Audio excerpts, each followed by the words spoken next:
Hey there, welcome to Mad Mel's Mic. Thanks for joining me.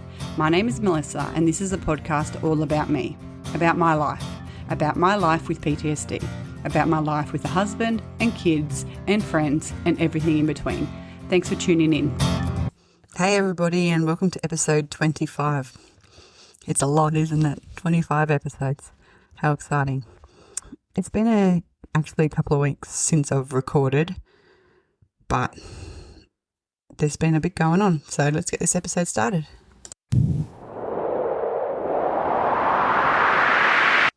Welcome again to everybody who has tuned in. Thank you for listening. I really do appreciate it.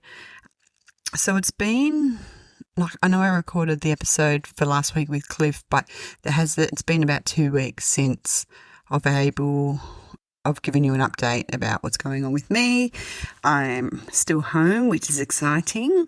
I've had a couple of adventures away, and the first one was last week, and I went to my mate's funeral down the south coast, and that was a lot. It was a big couple of days. It was really nice to hang out with my mates from hospital, outside of hospital, so it was quite interesting to see everybody's outside of hospitals antics and things like that. And I can say that people like to drink. I don't drink, so it was good. Like, the funeral was a lovely service, and it got me because the first song they played was Broken Halos, and for those who know me know how much I love that song. It was the first song I played on my very first episode, and that hit deep. And my mate whose funeral we were at, her favourite artist was Luke Combs, and I was just sitting out on the balcony before we went to the funeral, and I said, oh, look, I put money on it that there'll be a Luke Combs song, and I bet you it's Life Goes On with Ed Sheeran, and yep, that came on as well. So it was a lovely, lovely service, and it was a beautiful setting right in front of the beach, and the windows were open, and so we could listen to the waves crashing on the sand, and it was really, really beautiful. It was a beautiful way to send off an even beautiful human. So that was a lot. We spent 2 nights down there, and I was tired.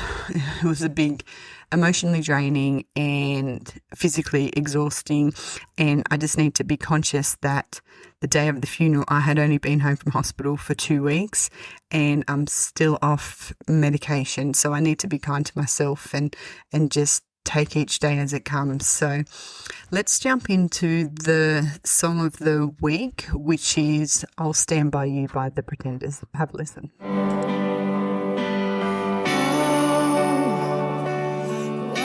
So sad, the tears are in your eyes.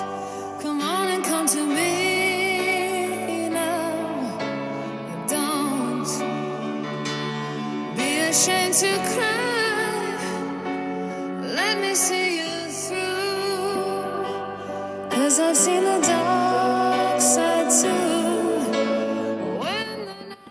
What a beautiful song. I think what resonates with me in just that little snippet that I played where it says don't be afraid to cry. And I know I have said this over and over again in my episodes that there is no shame in crying, and now that I have my feelings back and I am able to show emotion, whether that be sad or tears or anger, whatever it is, I still can't help but feel shame in crying, and I know that's rationally not true, so that's something I really need to work on, because crying is really, really good. It's good for us, but I don't know, maybe because I was so numb for so long, I had just gone, yeah, I want to cry, let's do this, and I cry and I feel great after it, because a good cry is always quite nice, but then it's like part of me still inside is like, don't cry, you look weak, don't cry, like, what are people going to think of you? But there's nothing wrong with that, so I need to keep telling myself that it's okay to feel like this, and these emotions are okay, and they're emotions relevant to what I'm feeling at the time, and there's no shame in that. So as much as I keep telling you guys that cry away, I understand that it's difficult to get rid of that stigma of feeling weak and vulnerable and things like that, but there's no shame in that, and there's bravery in that, and it's hard. It's easier to say than to actually do. So that's something that I think I need to work on. And it's not going to happen overnight. Aren't these things with anything with mental health illnesses? It's a journey, and it's a roller coaster, and it's the ups and the downs, and is my rational head talking louder than my irrational head today, or is it the other way around, which is quite often the case, where my irrational head is just screaming at me. And then when I am feeling vulnerable and sad, that's when the irrational part of my brain switches on and goes, you weak bitch, stop crying, blah, blah, blah, blah, blah. So it's an ongoing, constant battle. So yes, it's been fun trying to navigate that new sort of shame that associating with this. So I think it's something that I will continue to work on. So watch this space. So as I said, there was about 15 of us that went down from hospital to the funeral, and it was really nice actually. And then I got home Tuesday, and then packed my bags again on Friday and went to Canberra for the weekend with a couple of mates, and we had the best time. Like, we had so much fun. Friday night we went and played pickleball, and I think it's funny because where I live, we have a population of 40,000. Like, it's not a huge town, like big for regional New South Wales, but not particularly huge, and it's bigger than other regional towns that I've lived in of about 2,000 people. So my mate and I, we love pickleball, and so we thought, while we're here, let's go see what we can do for pickleball on Friday night. Anyway, so making the assumptions being Canberra, where there's 400 odd, nearly 500 odd thousand people who live there, like I thought would assume, and I know that makes an ass out of you or me, that pickleball would be big. Anyway, we had issues finding it.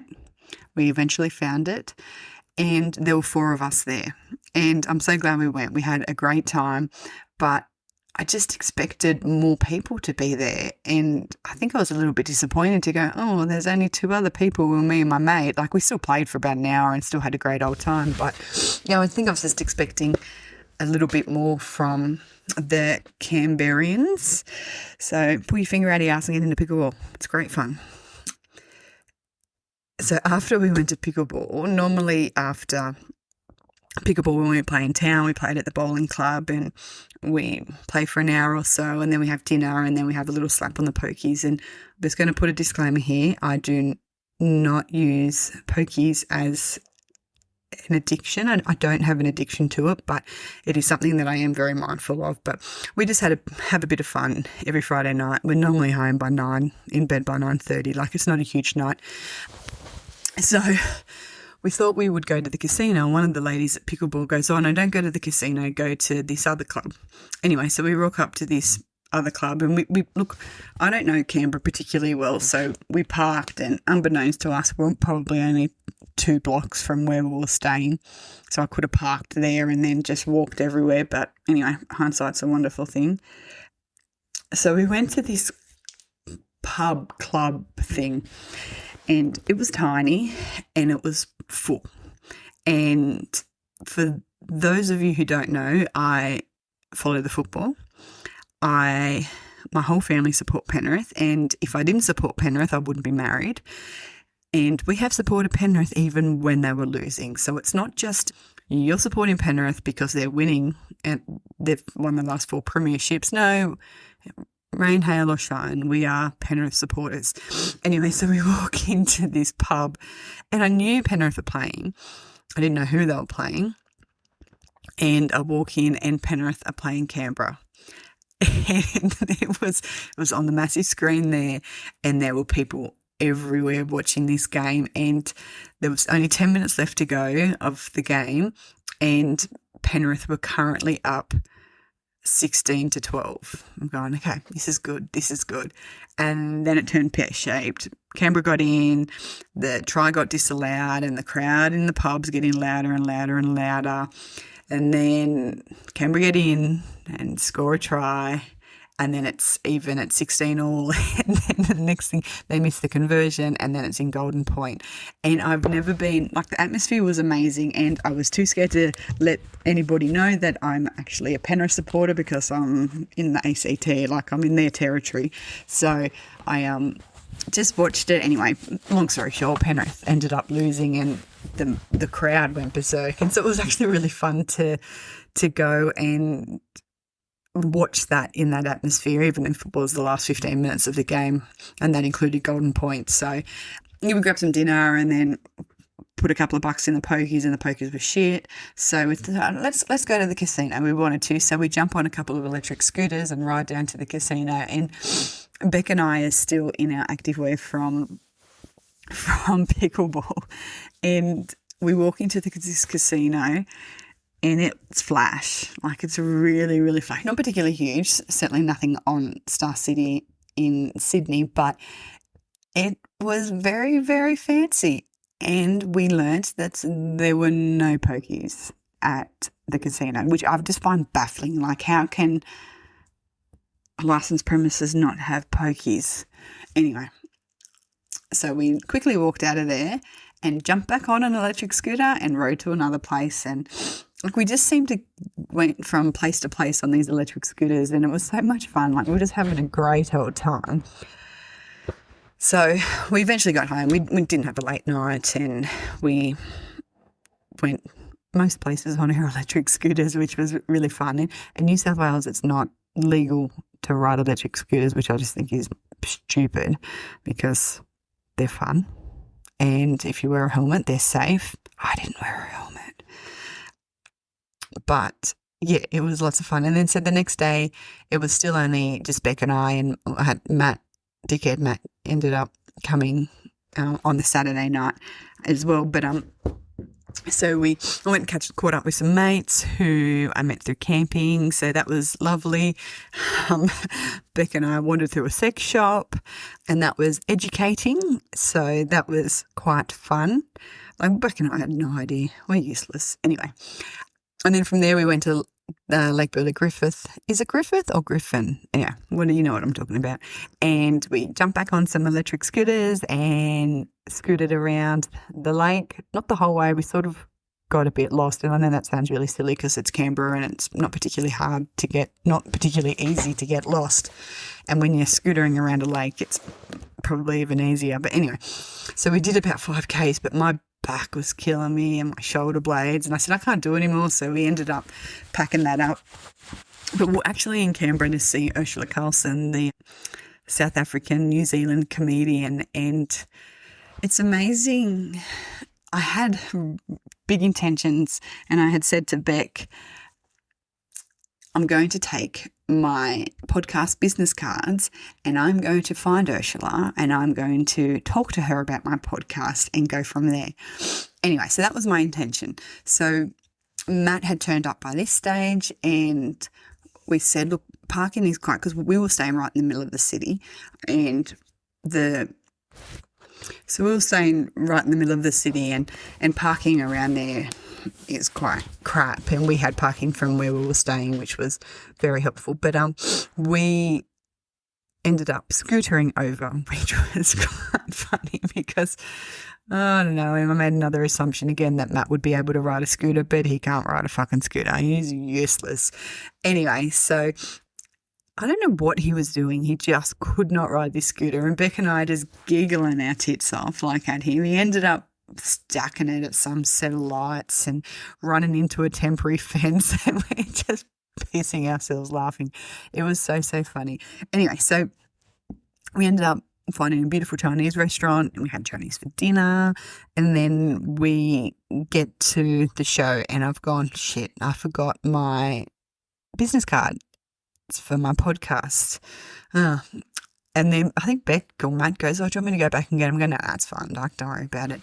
Anyway, so we rock up, and it's amazing the people you run into. Like, I ran into a couple who I used to work with in Walgett 10 years ago, and Beck ran into somebody else from town, and Matt ran into somebody he grew up with. Like, we're not anywhere near home, and we're still running into people we know. It's such a small world.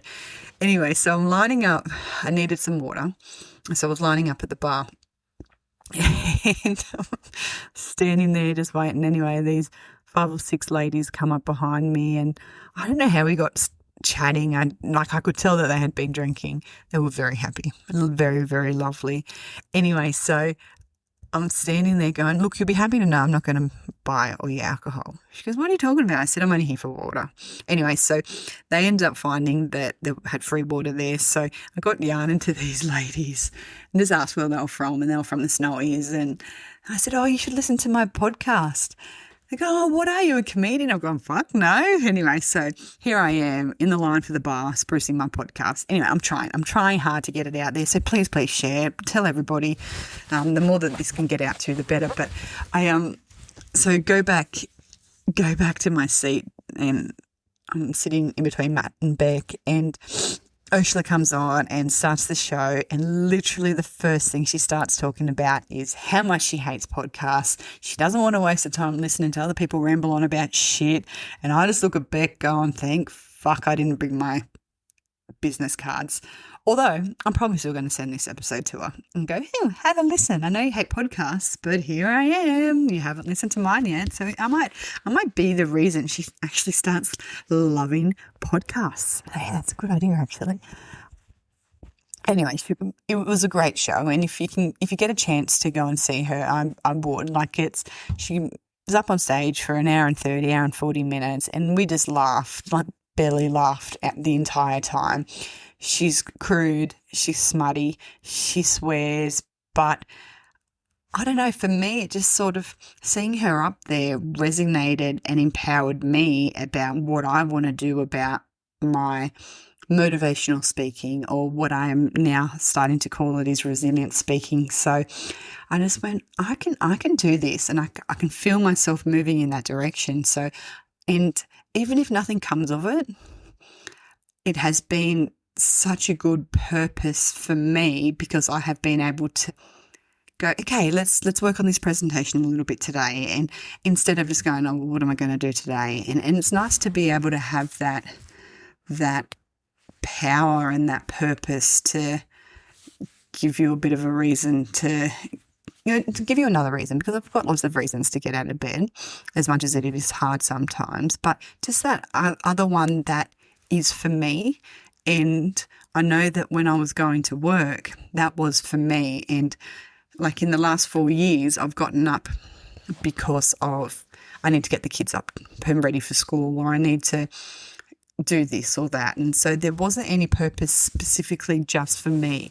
And I found that very, very empowering. So look, we had a fantastic weekend. We ended up having breakfast on Sunday morning before we headed home at little sort of village. I can't remember what it was called, Gold Creek Village or something like that, next to Cockington Green. And it was just a lovely, lovely getaway. And it's nice to be home, because in the 2 weeks I've been home, I've done 2 trips, and it's tiring. So I've got to also go away next week, because I'm only going to do a day trip though, because I need to see the neurologist. So that'll be good to sort of get all clear from that, and find out some news about TMS, if I am allowed to have TMS again, and things like that. So yes, as I always do, I'm going to finish with the thought of the week, and it is this week: